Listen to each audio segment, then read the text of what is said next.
بسم الله الرحمن الرحيم.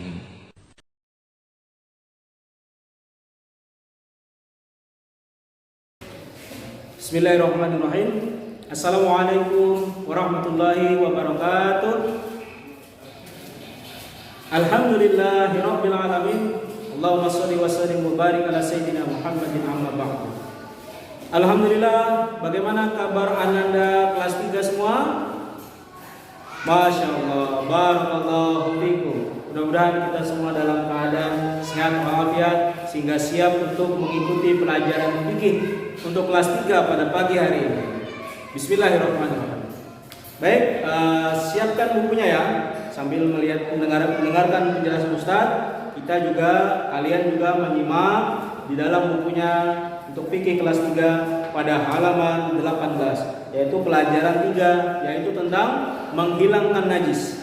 Ya, sudah siap? Masya Allah. Kita mulai ya. Pertama adalah macam-macam najis. Seperti yang kita ketahui di dalam Islam, di dalam agama kita, ya, khususnya masalah bersuci, toharoh, itu ada yang disebut dengan najis. Ya, apa itu najis? Macam-macam najis itu adalah seperti air kencing, ya, kemudian kotoran, ya, BAB, ya. Nah, itu juga adalah salah satu daripada najis. Maka ketika ada najis, maka wajib bagi kita untuk membersihkannya, ya. Maka pada pelajaran ini kita membaca menghilangkan najis, membahas menghilangkan najis dalam rangka apa? Karena kita untuk mengerjakan sesuatu yang disebut dengan ibadah atau sholat, ya, biasanya berhubungan dengan itu, ya. Maka ketika aku hendak sholat, aku menghilangkan najis. Yang paling pertama adalah di badanku. Kita memastikan diri kita sudah bersih dari kotoran, ya. Kalau kita misalnya buang air besar, buang air kecil, kita sudah basuh, kita sudah bersihkan sehingga tidak ada lagi yang tersisa di yang keluar dari tubuh kita tadi, ya. Kita memastikan diri kita sudah bersih. Maka fungsi dari bersuci, ya, itu adalah untuk memastikan najis yang keluar dari tubuh kita sudah kita bersihkan. Kemudian di bajuku. Nah, baju itu biasanya terkena najis, ya.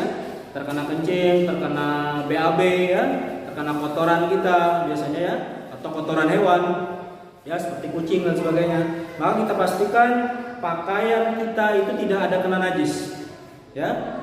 Kemudian tempat sholat, misalnya seperti sejadah, kita pastikan tidak ada najis di tempat sholat kita atau sejadah kita. Bagaimana menghilangkan najis dan apa ciri-ciri najis itu? Pertama, najis itu adalah ada baunya.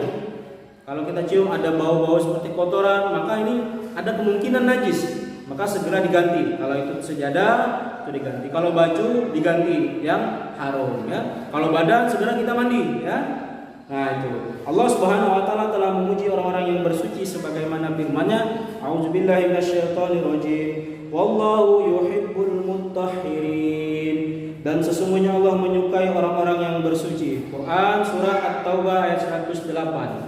Ya, kemudian Allah Ta'ala juga berfirman, "Wasiyabaka fatahhir," dan pakaianmu bersihkanlah.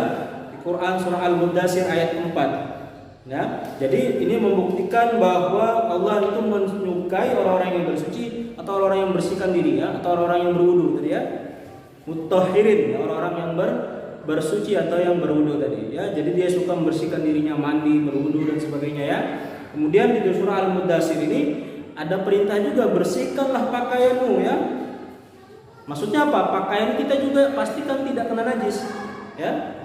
Karena ini adalah harus kita lakukan, karena ini adalah syarat sebagaimana kita mau sholat, pastikan diri kita tidak terkena najis, ya. Dari surah Al-Mudaththir ini memastikan bahwa pakaian kita itu harus bersih daripada najis, yaitu kotoran maupun kencing maupun hal-hal lainnya yang bau, ya.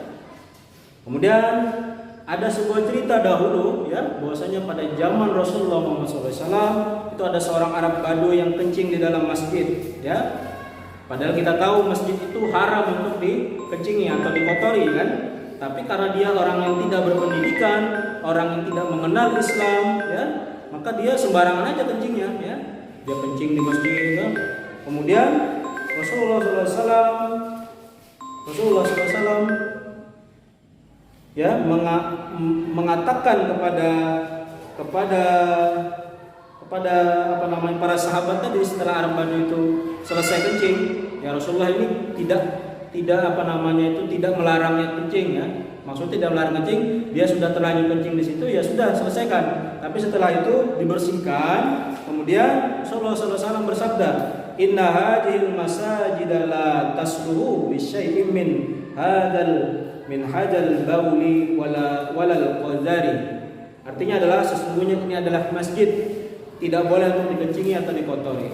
Ya, Rasulullah SAW menunjukkan bahwa kita tidak boleh mengotori masjid dengan dikencingi ataupun hal-hal yang membuat dia jadi najis sebagainya ya. Maka kesalahan dari Arab Badu itu adalah dia menkencing masjid. Walaupun begitu Rasulullah tidak kemudian menyalahkannya, mungkin karena dia tidak tahu. Maka daripada itu tugas kita yang sudah tahu adalah kita tidak boleh mengotori atau membuat masjid atau tempat sholat kita menjadi najis ya. Nah kemudian selanjutnya kita akan mengerjakan pada latihan soal halaman 20 ya. Di situ sambil ada penjelasan tentang air kencing daripada anak-anak. An Aisyah ummul mukminin radhiyallahu anha qalat utiya Rasulullah sallallahu alaihi wasallam bi sayyibi fabala ala sawi fada'a bima'in fa'atba'ahu iyyahu rawal Bukhari. Dari Aisyah ummul mukminin radhiyallahu anha berkata, datangkan kepada Rasulullah SAW seorang anak kecil laki-laki, kemudian anak kecil tersebut ngompol pada baju Rasulullah SAW, maka beliau meminta air kemudian memercikinya. Nah, jadi dari hadis ini kita bisa melihat bahwa najis itu bervariasi. Ada najis yang sedang, ada najis yang kecil, ada najis yang berat, ya. Nah, kalau air kencing daripada bayi laki-laki yang belum bisa makan dan minum masih susu, itu dia termasuk najis yang kecil. Sehingga sebagaimana praktik Rasulullah ketika bajunya dikencingi oleh bayi laki-laki tadi itu, Rasulullah hanya memercikan airnya secukupnya sampai daripada percikannya itu bisa samar oleh air daripada yang beliau percikan tadi itu ya. Jadi membersihkan najis itu pun ada beberapa caranya ya. Nanti kita akan bahas pada pertemuan selanjutnya. Intinya daripada ini najis itu ada macam-macam dan wajib dibersihkan. Adapun cara membersihkannya itu nanti akan kita bahas karena ada yang berat, ada yang sedang, ada yang ringan ya. Maka pada praktek ini air kencing bayi laki-laki tadi itu adalah najis yang ringan ya. Nah, itu silakan nanti dikerjakan di rumah ya, di bukunya di sini langsung. Kemudian juga kerjakan halaman nomor 2 ya, perintah membersihkan najis daripada badan kita, tempat sholat dan pakaian ya. Nanti tadi sudah Ustaz jelaskan juga ya. Mudah-mudahan Allah mudahkan daripada anak-anak semua dalam mengerjakan soal fikih untuk kelas 2. Ingat, tetap semangat dan senantiasa berdoa. Barakallahu fikum. Assalamualaikum warahmatullahi wabarakatuh.